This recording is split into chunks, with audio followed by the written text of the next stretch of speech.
ఫిబ్రవరి 1వ తేదీన మనకు పూర్ణిమ రాబోతుంది. ఇది చాలా చాలా శక్తివంతమైనది. అలానే కాకుండా చాలా పవర్‌ఫుల్ పూర్ణిమ అండి. అంటే పౌర్ణమి చాలా పవర్‌ఫుల్ అని మనకు వేద పండితులే చెబుతున్నారు.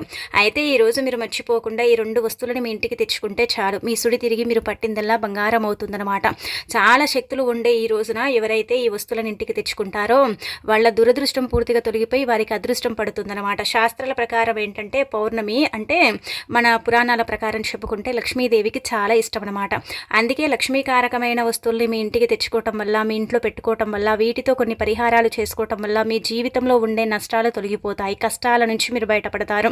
ఆర్థికంగా కూడా మీకు బాగా కలిసి వస్తుంది. ఎలాంటి ఇబ్బందులు అనేవి ఉండవని మనకు పురాణ గ్రంథాల్లో చెప్పబడుతుంది. అయితే మీరు మర్చిపోకుండా ఈ వస్తువులని మీ ఇంటికి తెచ్చుకోండి. వస్తువుల వల్ల అదృష్టం ఖచ్చితంగా పడుతుందండి. చాలా మందికి తెలియని విషయం ఏంటంటే వస్తువులు చాలా శక్తివంతమైనవి అనమాట. వస్తువులు దురదృష్టాన్ని తొలగిస్తాయి, అదృష్టాన్ని తెచ్చిపెడతాయి, మన జీవితాన్ని మారుస్తాయి, మనకేంటంటే దైవానుగ్రహాన్ని కూడా ఇస్తాయన్నమాట. అందుకే పౌర్ణమి రోజు ప్రత్యేకించి 2 వస్తువులని మీ ఇంటికి తెచ్చుకోండి. ఏ 2 వస్తువులు తెచ్చుకోవాలి, ఎలాంటి నియమాలను పాటించాలి అనేది తెలుసుకునే ముందు ఒక చిన్న రిక్వెస్ట్ అండి. వీడియోని పూర్తిగా చూడండి, నచ్చితే లైక్ చేయండి, కొత్తగా చూస్తున్నట్టయితే సబ్స్క్రైబ్ చేసుకోండి. ఇక ఆ తర్వాత పౌర్ణమి రోజు ముఖ్యంగా ఉదయాన్నే లేవండి. అంటే ఉదయమే అంటే కనుక సూర్యోదయానికి ముందే నిద్ర లేవాలి. అలా నిద్ర లేచేసిన తర్వాత ఏంటంటే గుర్తుపెట్టుకోండి, ఇల్లంతా కూడా చిమ్ముకోండి. మనకు ఆదివారం వస్తుంది కదా, అయితే ఆదివారం పౌర్ణమి రావటం చాలా విశేషం అండి. ఆదివారం పౌర్ణమి రావాలని, అమావాస్య రావాలని చాలా మంది కోరుకుంటూ ఉంటారు.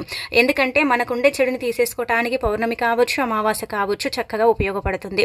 అందుకే పౌర్ణమి రోజున ఖచ్చితంగా మీరేంటంటే కనుక సూర్యోదయానికి ముందే నిద్ర లేవాలి. బారెడు పొద్దెక్కిందాక ఆదివారమే కదా అని పడుకున్నారనుకోండి, ఇంట్లోకి దరిద్రం చేరుతుంది, అష్ట కష్టాలు పడతారు, కోరి మీరే కష్టాలు తెచ్చుకున్న వారు అవుతారు. మీ లైఫ్లో ఏంటంటే కనుక అన్ని నష్టాలే సంభవిస్తాయని పురాణాలలో చెప్పబడుతుంది. కావున పౌర్ణమి రోజు సూర్యోదయానికి ముందే నిద్ర లేవండి. ఇల్లంతా కూడా క్లీన్ చేసుకుని ఇంట్లో ఏంటంటే కొంచెం పసుపు నీళ్ళు చల్లుకోండి. లేదంటే కనుక ఇంటిని మాపు వేసేటప్పుడే అందులో పసుపుని వేసేసి ఇల్లంతా కూడా క్లీన్ చేసుకుని చక్కగా ఏంటంటే కనుక సూర్యుడికి నీళ్ళని ఆర్ఘ్యం ఇవ్వటం, సూర్య నమస్కారం చేసుకోవటం, స్నానం చేసే నీటిలో ప్రత్యేకించి పసుపుని కలుపుకొని చేయటం, స్నానం చేసిన తర్వాత ఉతికిన వస్త్రాలు ధరించటం, నల్లటి వస్త్రాలు ధరించకపోవటం. ఇక ఆ తర్వాత ఏంటంటే కనుక ఈ రోజు ముఖ్యంగా ఇలా ఇంట్లో దీపారాధన చేసుకోవాలి. తప్పనిసరిగా ఇంట్లో దీపం పెట్టుకుంటే మంచిదండి. ఇంట్లో దీపారాధన చేసుకోండి. ఇంట్లో దీపం పెట్టిన తర్వాత ఏంటంటే ఇంకా మీరు అంటే 2 పూటల దీపం పెట్టొచ్చు. 2 పూటల దీపం పెట్టుకుంటే మంచిది. చిన్న బెల్లం ముక్క నైవేద్యంగా పెట్టేసుకుని సరిపోతుంది. కానీ లక్ష్మీదేవిని పూజిస్తే అష్టైశ్వర్యాలు సిద్ధిస్తాయి పౌర్ణమి రోజు ప్రత్యేకించి. ఇక ఆ తర్వాత ముందుగా తెచ్చుకోవలసిన వస్తువుల్లో రాళ్ళ ఉప్పు. రాళ్ళ ఉప్పు గురించి మనం ఎంత చెప్పుకున్నా తక్కువే అండి. అంటే రాళ్ళ ఉప్పు అంటారు, కల్లుప్పు అంటారు, దొడ్డుప్పు అంటారు, రాక్ సాల్ట్ అంటారు. మీరు అనుకోవచ్చు ఇది ఎప్పుడు చెబుతారు కదండి, మరి ఎప్పుడు తెచ్చుకోవాలండి అంటే కనుక ఎప్పుడు తెచ్చుకోవచ్చండి.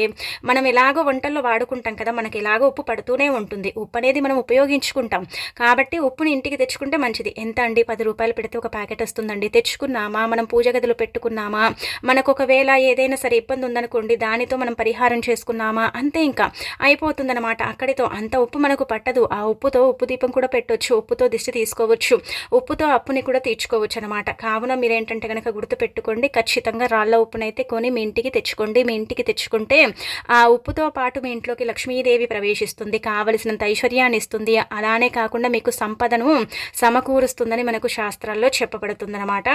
కాబట్టి రాళ్ళ ఉప్పుని ఇంటికి ఖచ్చితంగా తెచ్చుకోండి. ఒకవేళ ఉప్పు తెచ్చుకున్న తర్వాత అప్పులు ఎక్కువగా ఉన్నాయి, చాలా బాధపడిపోతున్నారు, ఇబ్బంది పడిపోతున్నారు, అప్పులతో మేము చాలా సతమతం అవుతున్నాం అనుకుంటారు కదా, అలాంటి వాళ్ళు ఈ పౌర్ణమి అంటే కొంచెం అద్భుత శక్తులతో కూడిన పౌర్ణమండి. ఆ తర్వాత ఉప్పుని తెచ్చుకున్న తర్వాత ఒక బౌల్ని తీసుకుని అందులో మీ చేతితో గుప్పెడంత ఉప్పుని పోసేసి 1 స్పూన్ ఆవాలు పోసి, 1/2 స్పూన్ కుంకుమ, 1/2 స్పూన్ పసుపు, ఒక 5 రూపాయల బిల్ల పెట్టి అప్పులు తీరాలని మీరు రాత్రంతా కూడా మీ పూజ గదిలో పెట్టుకొని తిరిగి సోమవారం రోజు ఉదయాన్నే తీసుకెళ్ళి మర్రి చెట్టు మొదట్లో కానీ రావి చెట్టు మొదట్లో కానీ పెట్టేసి నమస్కారం చేసుకొని అప్పు తీరాలని చెప్పుకొని ఇంకా వెనక్కి తిరిగి చూడకుండా వచ్చేయండి. ఇలా కనుక మీరు ఆచరించినట్టయితే ఖచ్చితంగా అప్పు తీరుతుంది. అప్పు తీరే మార్గాలు తెలుస్తాయి. ధనం ఏదో ఒక రూపంలో మీ దగ్గరికి వస్తుంది. అలానే కాకుండా అప్పు అనేది తీరిపోతుంది. రావలసిన డబ్బు అనేది సమయానికి మీ చేతికి అంది మీకంతా కూడా మంచి చేకూరుతుందని పురాణ గ్రంథాల్లో చెప్పబడుతుంది. దీన్ని చాలా మంది కూడా చేస్తారు. ఇది మనకు శాస్త్రాల్లో చెప్పబడ్డదన్నమాట. శాస్త్రాల ప్రకారం ఏంటంటే ఈ పరిహారం అత్యంత శక్తివంతమైన పరిహారం. ఈ పరిహారానికి చాలా పవర్ ఉంటుందని కూడా మనకు పురాణాలలో చెప్పబడుతుంది. కాబట్టి ఈ పరిహారం అనేది చెయ్యండి. చేసేసి చక్కగా రిజల్ట్ అనేది పొందండి. మీ అప్పుని తీర్చుకోండి. మీరే ఏంటంటే అప్పులు ఇచ్చేంత స్టేజ్కి ఎదగండి. అంత బాగా పనిచేసే పరిహారం కాబట్టి ఆచరించుకోవచ్చు. అంటే నమ్మకంతో చేసుకోండి. మీరు వాడుకునేటప్పుడు ఏంటంటే ఉపయోగించని బౌల్ మళ్ళీ తిరిగి దాన్ని మనం తెచ్చుకోకూడదు, ఉపయోగించుకోకూడదు. అలాంటి బౌల్ని తీసుకొని చేసుకోండి. రెండోది వచ్చేసి యాలకులు. యాలకులు మనందరికీ తెలిసిందే కదా, ధనాన్ని ఆకర్షిస్తాయన్నమాట. డబ్బుని ఏదో ఒక రూపంలో మన దగ్గరికి తెచ్చి పెడతాయి. యాలకుల్లో లక్ష్మీదేవి కొలువై ఉంటుందని పురాణాలలో చెప్పబడుతుంది. అమ్మవారికి యాలకులు అంటే చాలా ఇష్టం అండి. ఎంత ఇష్టపడుతుందంటే కనుక అంత ఇష్టపడుతుంది. అంతెందుకండి, మీకు ఏదైనా సరే ఇబ్బంది ఉందనుకోండి, ఈరోజు దీపం పెడతారు కదా ఆ తల్లికి, అందులో ఒక యాలక్కాయని వేసి దీపారాధన చేసుకోండి. చూడండి ఎంత మార్పు ఉంటుందో. పౌర్ణమి రోజు యాలకుల మాలను సమర్పించినా, లేదంటే గనక యాలక్కాయని వేసి దీపం పెట్టినా లక్ష్మీదేవి సంతోషిస్తుందని పరిహార శాస్త్రంలో చెప్పబడుతుంది. కాబట్టి మీరు యాలక్కాయని అంటే వెలుగుతున్న దీపంలో యాలక్కాయని తీసి చేతిలో పట్టుకొని, ఏదైనా సమస్య ఉన్నా, ఇబ్బంది ఉన్నా, కష్టం నష్టం బాధ ఏదున్నా సరే చెప్పుకొని ఆ దీపంలో వేయాలి. వెలుగుతున్న దీపంలో వేసేసి దీపం కొండెక్కిన తర్వాత తీసి యాలక్కాయని ఒక చెట్టు మొదట్లో వేయొచ్చు. లేదంటే కనుక 21 యాలకులు తీసుకొని పసుపు రంగు తాడు తీసుకొని దాన్ని ఏంటంటే చక్కగా మనము 21 యాలకులు గుచ్చి ఆ పసుపు రంగు తాడుకు ఒక దండను చేసుకొని ఆ దండను అమ్మవారికి అంటే లక్ష్మీదేవికి సమర్పించి రాత్రంతా పౌర్ణమి పండు వెన్నెల రాత్రంతా కూడా ఉంచి ఆ తర్వాత మరుసటి రోజు దాన్ని తీర్చి బీరువాలో ఉంచితే చాలు. లేదంటే వ్యాపార స్థలాల్లో పెడితే చాలు. ధనం ఎలా వస్తుందో మీరే చూసి ఆశ్చర్యపోతారనమాట. అంత చక్కగా పనిచేసే పరిహారం కాబట్టి పాటించుకోండి. మూడవది పసుపు. పసుపు గురించి ఎంత చెప్పుకున్నా తక్కువే. పసుపు మంగళకరమైనది, శుభకరమైనది, శుభాలను సూచిస్తుంది, అశుభాలను దూరం చేస్తుంది, అద్భుతమైన ఫలితాలను తెచ్చిపెట్టి మన జీవితాన్ని మారుస్తుంది. మనకేంటంటే చాలా వరకు కూడా ఇంట్లో శుభకార్యాలు జరగవు. మనకేంటంటే మన ఇంట్లో ఏది చేసినా కానీ అచ్చురాజు అంటే కలిసి రాదు. చాలా ఇబ్బంది పడతాం, బాధపడతాం, ఏం చేయాలో అర్థం కాదు కదా. అలాంటి సిచ్యువేషన్స్లో మీరు ఏంటంటే కనుక గుర్తుపెట్టుకొని పసుపుని పౌర్ణమి రోజు కొంటే చాలు. మీ ఇంట్లో ఎలాంటి కార్యమైనా సరే జరుగుతుంది. అంటే శుభకార్యాలు ప్రత్యేకించి మా ఇంట్లో జరగని బాధపడే వారిలో లక్ష్మీదేవి కొలువే తీరద అనుకునే వారిలో కూడా లక్ష్మీదేవి కొలువు తీరుతుంది. ఇంట్లో కూడా మంచి జరుగుతుంది, మంచి ఫలితాలు అయితే వస్తాయి. కాబట్టి పసుపు కొని ఇంటికి తెచ్చుకోండి. ఇక అనంతరం ఇది ఇక్కడ చూసే విధంగా అత్తరంటే పన్నీరు అంటాము, అత్తరంటాము. ఇది చాలా చాలా పవర్ఫుల్ అండి. అమ్మవారు సుగంధ ద్రవ్యాలను ఇష్టపడుతుంది కాబట్టి దీన్ని మొదటి స్థానంలో ఉంచొచ్చు అనమాట. అంత చక్కగా పనిచేస్తుంది. కాబట్టి పౌర్ణమి రోజున ఖచ్చితంగా ఈ యొక్క అత్తర్ని తెచ్చుకొని ఆ తర్వాత గాజు గ్లాస్ నిండా నీళ్ళని తీసుకొని అందులో కొంచెం మనము గంధం పొడి ఉంటుంది కదా, చిటికెడంత గంధం పొడి, అలానే కొద్దిగా ఉప్పురాళ్ళు, ఆ తర్వాత వచ్చేసి 5 చుక్కలు అత్తరు, అనంతరం వచ్చేసి 2 చుక్కలు ఏంటంటే కనుక గోమూత్రం ఉంటుంది కదా, అది కలపండి. కలిపేసి ఇల్లంతా కూడా చిలకరించండి, ఇంటి చుట్టూ చల్లండి, ఇంట్లో చల్లుకోండి. ఇది ఎప్పుడు చేయండి అంటే కనుక పౌర్ణమి రోజు సాయంత్రం 6 గంటల సమయం కరెక్ట్గా గుర్తుపెట్టుకోండి. అంటే 5 గంటల 55 నిమిషాల నుంచి మొదలుకొని రాత్రి 12 లోపు ఇంటి చుట్టూ చల్లినా, ఇంట్లో చల్లుకున్నా, అలానే కాకుండా మీరు ముఖ్యంగా ఏంటంటే కనుక గదుల్లో మూలల్లో చిలకరించుకున్నా సరేనండి. పరుగున లక్ష్మీదేవి మీ ఇంట్లో వచ్చి కూర్చుంటుంది, తిష్ట వేస్తుంది. మీ ఇంట్లో ఉండే నకారాత్మక శక్తులతో పాటు దుష్ట శక్తులు కూడా బయటికి వెళ్ళిపోతాయి. దైవానుగ్రహం కలగదని బాధపడే వారికి దైవానుగ్రహం కలగటానికి కూడా అవకాశం ఉంటుందన్నమాట. ఇది కూడా చాలా చాలా శక్తివంతమైన పరిహారం. అంటే ఫలితాలు రావేమో అని మీరు అనుకుంటారు కదా, అలా కాదు. తప్పకుండా మార్పు అనేది ఉంటుంది, ఫలితం అనేది వస్తుంది. దాన్ని మీరే మీ కళ్ళతో చూస్తారు, షాక్ అయిపోతారనమాట. అంత చక్కగా పనిచేసే పరిహారం కాబట్టి ఇది ఖచ్చితంగా మీ ఇంట్లో చల్లుకోండి.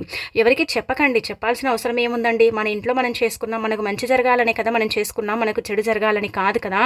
అందుకే మనం మన ఎదుగుదల చూసి ఓర్వలేని వాళ్ళు ఉంటారు, మన ఇంటికి దిష్టి పెడుతూ ఉంటారు. మన ఇంట్లోకి ఏంటంటే కనుక దేవతలు అసలు ప్రవేశించరు. కొన్నిసార్లు మనకు చాలా ఇబ్బందులు వస్తూ ఉంటాయి కదా.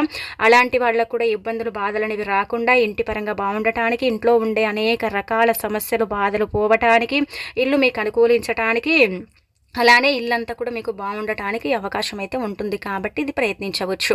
ఇక ఆ తర్వాత ఇంకొకటి ఏంటంటే ఇప్పుడు చెప్పే విధంగా అండి, లక్ష్మీదేవికి ఇష్టమైన వస్తువులు వీటిని బంగారంగా కూడా భావిస్తారు. కాబట్టి మీరు ఏంటంటే ధనియాలను కూడా ఇంటికి కొని తెచ్చుకోవచ్చు.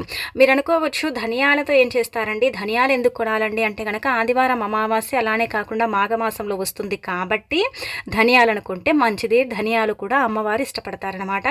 చాలా వరకు కూడా అండి ఈ మార్వాడీస్ కావచ్చు, కొంచెం ఋషులు, మునులు, సిద్ధులు ఉంటారు కదా, అంటే కొంచెం తెలిసిన వాళ్ళు, బాగా డబ్బు ఉండే వాళ్ళు ఏం చేస్తారంటే ధనియాలను కొంటారు. ధనియాలు బంగారంతో సమానమని భావిస్తూ ఉంటారనమాట. అంటే ధనియాలకు అంత పవర్ ఉంటుందని నమ్ముతారండి. లక్ష్మీదేవికి ఇష్టం అనమాట. అలా అని కాదు, సుగంధ ద్రవ్యాల్లో ఆ తల్లి అన్నిటిని ఇష్టపడుతుంది. కొన్ని వస్తువులను ప్రత్యేకించి ఎక్కువగా ఇష్టపడుతుంది అనమాట. ఇవి ప్రకృతి నుంచి లభించేవే కదా ఇవన్నీ కూడా. అందుకే ధనియాలు కూడా కొనవచ్చు. ధనియాలను కొన్న మంచిది, కానీ ధనియాల పొడిని కొనకూడదు. ధనియాలను కొంటే మంచిది. ఇలా మీరు ఈ రోజున ఈ ధనియాలు కొనవచ్చు, బెల్లం కొనుక్కోవచ్చు. బెల్లం బంగారంతో సమానమైనదే, ధనియాలు బెల్లం అంటే ఈ బంగారంతో సమానమైనవి. అలానే కాకుండా పంచదార కూడా కొనుక్కోవచ్చు. ఇలా మనకు నచ్చిన వస్తువులు అంటే మనకిష్టమైన వస్తువులు, మనకు నచ్చిన వస్తువులండి. అన్నీ తెచ్చుకోమని కాదు, ఏది తెచ్చుకోకండి అని కూడా కాదండి. ఇలా ఒక 2 వస్తువులండి మీకు ఏవి ఇష్టముంటాయో అవి తెచ్చుకోండి సరిపోతుంది. ఆ 2 వస్తువులే మీ జీవితాన్ని మారుస్తాయి. మీకంతా కూడా ఏంటంటే గనక మంచి జరిగేలాగా చేస్తాయి. లక్ష్మీదేవి అనుగ్రహాన్ని మీకిస్తాయి. అలానే కాకుండా ఆరోగ్యాలను ప్రసాదిస్తాయనమాట. ఈ 2 వస్తువుల వల్లనే మీ సుడి తిరుగుతుందని పురాణ గ్రంథాల్లో చెప్పబడుతుంది. ఈ 2 వస్తువులే మీ జీవితాన్ని మార్చి లక్ష్మీ కటాక్షాన్ని అందిస్తాయనమాట. కాబట్టి ఒక 2 వస్తువులని అంటే తెచ్చుకోండి. నేను చెప్పుకున్నాం కాబట్టి. ఇక ఆ తర్వాత ఈరోజు పాలు కొంటే కూడా మంచిది. అంటే పాలు మన ఇంటికి మనం తెచ్చుకుంటాం. కాకపోతే ప్రత్యేకించి అమ్మవారి కోసం పాలు కొని తెచ్చుకొని కాచి చల్లార్చి మీరు అంటే పూజ చేసేటప్పుడు ఒక గ్లాస్లో పోసేసి అమ్మవారికి అంటే నివేదన చేయండి. ఈ పాలని మీరు ఎలా స్వీకరించాలంటే కనుక ఆడవాళ్ళకండి ముఖ్యంగా అనేక రకాల సమస్యలనే ఉంటూ ఉంటాయి. చెప్పాలంటే కనుక లక్ష్మీదేవి అనుగ్రహం ఉండదని బాధపడతారు కదా, అలాంటి వాళ్ళు ఏంటంటే ప్రత్యేకించండి ఇలా పాలు తెచ్చుకుంటారు కదా, తెచ్చుకున్న తర్వాత పాలల్లో కొద్దిగంత సోంపు ఉంటుంది కదండి, సోంపు మనం తింటాము, అది వేసేసి ఈ నెలసరి సమస్యలు ఉంటాయి, కొంతమందికి గర్భానికి సంబంధించిన సమస్యలు ఉంటాయి కదా, అలాంటి వాళ్ళు పౌర్ణమి రోజు, ఇది మనం చెప్పేది కాదు, మనకు శాస్త్రంలో చెప్పబడ్డది, దీన్ని చాలామంది కూడా చేసేసి ఫలితాలను పొందినవన్నమాట. మళ్ళీ మీరు ఇది పనికి రాదులే అనుకోకండి. సోంపు అంటే కనుక ఎక్కువగా వేసుకోకండి.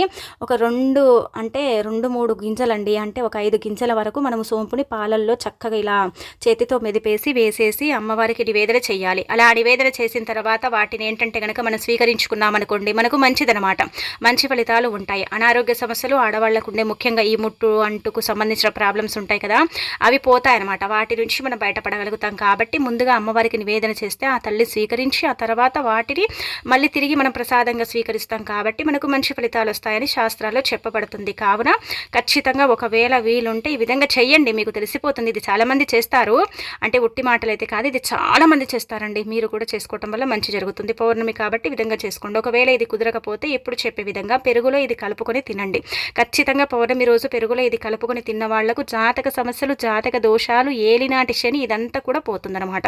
అందుకే మన ఇళ్లలో పెరుగు ఉంటుంది కదా, అయితే ఆ పెరుగులో మీరు కొద్దిగంత అంటే ఈ పెరుగులో మీరు కొద్దిగంట ఏంటంటే కనుక నల్లుప్పు ఉంటుంది కదా, నల్ల ఉప్పు అంటే బ్లాక్ సాల్ట్ అంటాం కదండి మనం, చిటికెడంత నల్లుప్పు, కొద్దిగంత జీలకర్ర పొడి, అంటే చిటికెడు నల్లుప్పు జీలకర్ర పొడి 2 కలపండి. కలిపేసి చక్కగా ఏంటంటే కనుక ఈరోజు మర్చిపోకుండా తినండి. ఇలా తింటే అనేక రకాల జాతక సమస్యల నుంచి, రాహుకేతు ప్రభావాల నుంచి, తీవ్రమైన ఇబ్బందుల నుంచి, బాధల నుంచి, సమస్యల నుంచి మనం బయటపడతాం. అన్ని విధాలుగా కూడా మనకు బాగుంటుందన్నమాట. అంటే 2 తీసుకోవచ్చు అండి, అంటే కనుక పాలు అమ్మవారికి సమర్పిస్తాం కాబట్టి పాలు తీసుకుంటే మంచిది, మనందరికీ తెలిసిందే. రెండోది ఏంటంటే పెరుగు కూడా చాలా అంటే మంచిది కాబట్టి పెరుగు కూడా ఏంటంటే కనుక తీసుకోవటం వల్ల మంచిది. ఈరోజు ప్రత్యేకించి చాలామంది కూడా ఏంటంటే కనుక లక్ష్మీదేవి మన ఇంటికి వస్తుందా రాదని పెరుగుని పేరుకునేలాగా చేస్తారు. అంటే పెరుగు తోడు పెట్టడం అంటాం కదా మనము, అలా తోడు పెడుతూ ఉంటారండి. అలా కూడా మంచి ఫలితాలు వస్తాయని భావిస్తారు. కాబట్టి పెరుగు పాలు చంద్రకారకం, అలానే కాకుండా లక్ష్మీదేవికి ఇష్టం కాబట్టి పెరుగు పాలతో ఈ విధంగా చేసేసుకోండి, ఇంకా మీకు తిరుగుండదనమాట. బీరువాలో ఈ ఆకుని పెట్టుకోండి. పౌర్ణమి రోజున ఎవరైతే బీరువాలో ఈ ఆకుని పెడతారో అలాంటి వాళ్ళ యొక్క జీవితం పూర్తిగా మారిపోతుంది. బీరువాలో ఈ ఆకుని పెట్టడం వల్ల ఏంటంటే గనక మంచి రిజల్ట్ వస్తుంది. 4 వైపుల నుంచి డబ్బు దూసుకొస్తుంది అనమాట. మనందరికీ తెలిసిందే మారేడుదలంలో ఎంత పవర్ ఉంటుందో మనకు తెలిసిందే కదండి. కాబట్టి ఒక మారేడుదలాన్ని తెచ్చుకోండి, అంటే మీకు దొరికితే మారేడుదలమే తెచ్చుకోండి, మారేడుదలమే పెట్టాలి బీరువాలో. నిజం చెప్పాలంటే కనుక మారేడుదలాన్ని తెచ్చుకున్న తర్వాత దాన్ని శుభ్రం చేసుకుని చక్కగా పసుపు రాసేసి ఇంకా తర్వాత ఏంటంటే మీ ఇంటి బీరువాలో దాచుకోండి. పౌర్ణమి రోజున బీరువాలో మారేడుదలం పెడితే మళ్ళీ పౌర్ణమి వరకు అంటే నెల రోజులే ఉంటుంది, ఎక్కువగా ఏముండదు చెప్పాలంటే, నెల రోజులు. కాబట్టి ఇలా మారేడుదలాన్ని మీరు మీ బీరువాలో ఈ విధంగా ఏంటంటే కనుక దాచేసుకోండి, సరిపోతుందన్నమాట. మంచి ఫలితాలు వస్తాయి. మారేడుదలం చాలా పవిత్రమైనది, చాలా శక్తివంతమైనది. పౌర్ణమి రోజున ఏంటంటే కనుక మారేడుదలంలో కొన్ని అమృత గడలు దాగుంటాయని పురాణాలలో చెప్పబడుతుంది. కాబట్టి మారేడుదలాన్ని తెచ్చి పూజించి ఆ తర్వాత బీరువాలో పసుపు మాత్రమే పెట్టాలి, కుంకుమ పెట్టకూడదు. ఎందుకంటే అలాగే మనకు శాస్త్రంలో చెప్పబడుతుంది. పసుపు బొట్టు అంటాం కదా, ఆ పసుపు బొట్టు పెట్టుకోండి. ఇంకా తర్వాత పూజించండి, లక్ష్మీదేవి చిత్రపటం ముందు పెట్టి పూజించి అనంతరం ఆ బీరువాలో దాచేసుకోండి. లాకర్లో పెట్టండి, ఎండిపోదండి. ఎలాగైతే పెడతామో అలాగే నిగనిగలాడుతూ ఉంటుంది. కొంచెం పసుపు బొట్టు ఆరిన తర్వాత పెట్టుకోండి. పసుపు బొట్టు ఆరిన తర్వాత పెడితే మంచిదనమాట. మనం ఆరక ముందుకే పెడితే ఏంటంటే ఇంకా అది ఇంకా పచ్చిగుండి మొత్తం అంటే పాడైపోతుంది ఆకు. కొంచెము మనం అమ్మవారి పటం ముందు పెట్టేటప్పుడు ఆ పసుపు బొట్టు మొత్తం కూడా ఆరిన తర్వాత తీసేసుకొని డైరెక్ట్‌గా ఇంకా బీరువాలో పెట్టేసుకుంటే సరిపోతుంది. అలాగే బీరువా పైన ఏంటంటే గనక ఈరోజు తిథి వార నక్షత్రం అంతా కూడా బాగుంది కావున 555 అనే నెంబరు సీక్రెట్‌గా లాకర్ మీద రాసుకోండి. ఈ 555 అంటే లక్ష్మీదేవి అంటే మూడింతల సంపాదనను పెంచడానికి ఉపయోగపడే నెంబరు. ఈ నెంబర్ వల్ల ఏంటంటే గనక ధనం వస్తుంది, ఐశ్వర్యం కలుగుతుంది, సంపాదన పెరుగుతుంది. అంటే బీరువాలో ఎంత డబ్బు పెట్టినా కానీ ఉండదు కదండీ, ఖర్చయిపోతూ ఉంటుంది కదా! కొన్ని సార్లు మనకు చాలా బాధలు కలుగుతాయి కదా. అయితే అలా జరగకుండా ఉండాలన్నా, అలా కాకుండా ఉండాలన్నా సరే గుర్తుపెట్టుకోండి, పౌర్ణమి రోజున పసుపుతో ఉంగరపు వేలుతో 555 అని లాకర్ మీద ఎవరైతే రాస్తారో వారు అలాంటి వాళ్ళ ఇంట్లోకి డబ్బు అనేది ఆకర్షిస్తుంది. బీరువాలో పెట్టిన డబ్బు ఏంటంటే కనుక వృధా ఖర్చులు కాకుండా ఖర్చులు ఒక మితిగా అయ్యేలాగా ఉపయోగపడే పరిహారం అని మనం చెప్పుకోదగ్గ విషయం కాబట్టి మీ ఇంటి బీరువాలో అయితే ఖచ్చితంగా మారేడు దళం పెట్టి 555 రాయండి. ఇలా బీరువాలో ఈ ఆకుని పెట్టుకోండి. ఇక ఆ తర్వాత ఈ రోజు పౌర్ణమి కదా, పరమ పవిత్రమైనది, చాలా శక్తివంతమైన రోజు అండి. ఈ రోజున మీరు ఏంటంటే ఆదివారంతో కూడి వస్తుంది కదా, అందుకే ఈ రోజు మీరు ఆవుకి ఇది పెట్టండి. ఆవుకి ఇది పెట్టడం వల్ల మీ కోరికలు తీరుతాయి, మీరు కుబేరులాగా మారుతారు, 7 ఏళ్ల దరిద్రం పోతుంది, కోటి జన్మల పుణ్యం లభిస్తుంది, ముక్కోటి దేవతల యొక్క ఆశీర్వాదం కూడా మీ వెంట ఉంటుందని చెప్పొచ్చు. అందుకే గోవులో సమస్త దేవతలు కొలువై ఉంటారు కాబట్టి తిదివార నక్షత్రాన్ని బట్టి అంటే పౌర్ణమి తిథి మంచి తిథే కదండి. ఈ రోజున మీరేంటంటే ఆవుకి ఇది పెట్టుకోండి. ఆవుకు అనేక రకాల ఆహార పదార్థాలు పెట్టొచ్చు. ఇదే పెట్టాలి అదే పెట్టాలని ఏమీ లేదు. కాకపోతే ప్రత్యేకించి కొన్ని ఆహార పదార్థాలు పెట్టడం వల్ల మనకు దైవానుగ్రహం కలుగుతుందన్నమాట. సకల శుభాలు చేకూరుతాయి, అద్భుతమైన ఫలితాలను మనం చూస్తాం. మన మీద దైవానుగ్రహం అనేది చాలా తక్కువగా ఉంటుంది. మనం ఏది చేసినా కానీ కలిసి రాదు. దరిద్రం పట్టి పీడిస్తూ ఉంటుంది, దరిద్రం మన వెంటే ఉంటుంది, దరిద్రం మనని నీడలాగా ఏంటంటే కనుక ఇబ్బంది పెడుతుంది కదా. అలాంటి వాళ్ళు కూడా గుర్తుపెట్టుకోండి, ఆవుకైతే ఇది పెట్టండి. ఇది పెట్టడం వల్ల మంచి రిజల్ట్ అనేది వస్తుందని మనకు పురాణ గ్రంథాల్లో చెప్పబడుతుందండి. ఆవుకు మీరు బెల్లంతో కూడిన ఆహారం కానీ లేకపోతే ఏంటంటే కనుక తోటకూరని కానీ తినిపించండి. ప్రత్యేకించి ఎవరైనా సరే అంటే దరిద్రం పోవాలన్నా, అద్భుతమైన ఫలితాలు రావాలన్నా, మీ జీవితం మారిపోయి మీకంతా కూడా మంచి జరగాలన్నా సరే తోటకూర ఏంటంటే కనుక కొన్ని గ్రహాలకు అంకితం చేయబడుతుంది, దైవానుగ్రహాన్ని కలిగిస్తుంది, పచ్చగా ఉంటుంది కదా. తోటకూర ఆరోగ్యపరంగా కూడా మంచిదనమాట. ఆవుకు తోటకూర పెట్టడం వల్ల మన జీవితం అనేది మారుతుందండి. అలానే బెల్లంతో కూడిన ఆహారం పెడితే ఏమవుతుందంటే మన కోరిక తీరుతుందనమాట. కోరిక ఎటువంటిదైనా సరే తీరాలని అనుకుంటాం కదా, కొన్నిసార్లు మన కోరికలు తీరవు కదా. అలాంటి వాళ్ళు బెల్లంతో కూడిన ఆహారం అంటే బియ్యపిండిలో బెల్లం నీళ్లు పోసి ముద్దలాగా చేసేసి కూడా పెట్టుకోవచ్చు. శనగలు కానీ, ఉలువలు కానీ, బొబ్బర్లు కానీ ఏవైనా సరే ఇలా నానబెట్టేసి కూడా మనం పెట్టుకోవచ్చు. మనం బెల్లం రొట్టెలు చేసుకుంటే ఆ బెల్లం రొట్టెలైనా సరే అంటే ఆవుకు పెట్టవచ్చు. ఇలా చేసుకున్నా కానీ ఆవుకు అంటే ముందుగా గోవుని తాకి గోవుకు నమస్కారం చేసి ప్రదక్షిణలు చేసి మీరు తీసుకెళ్లిన ఆహారం పెడితే చాలు, గోమాత అనుగ్రహించి సకల శుభాలను చేకూరుస్తుందన్నమాట అండి.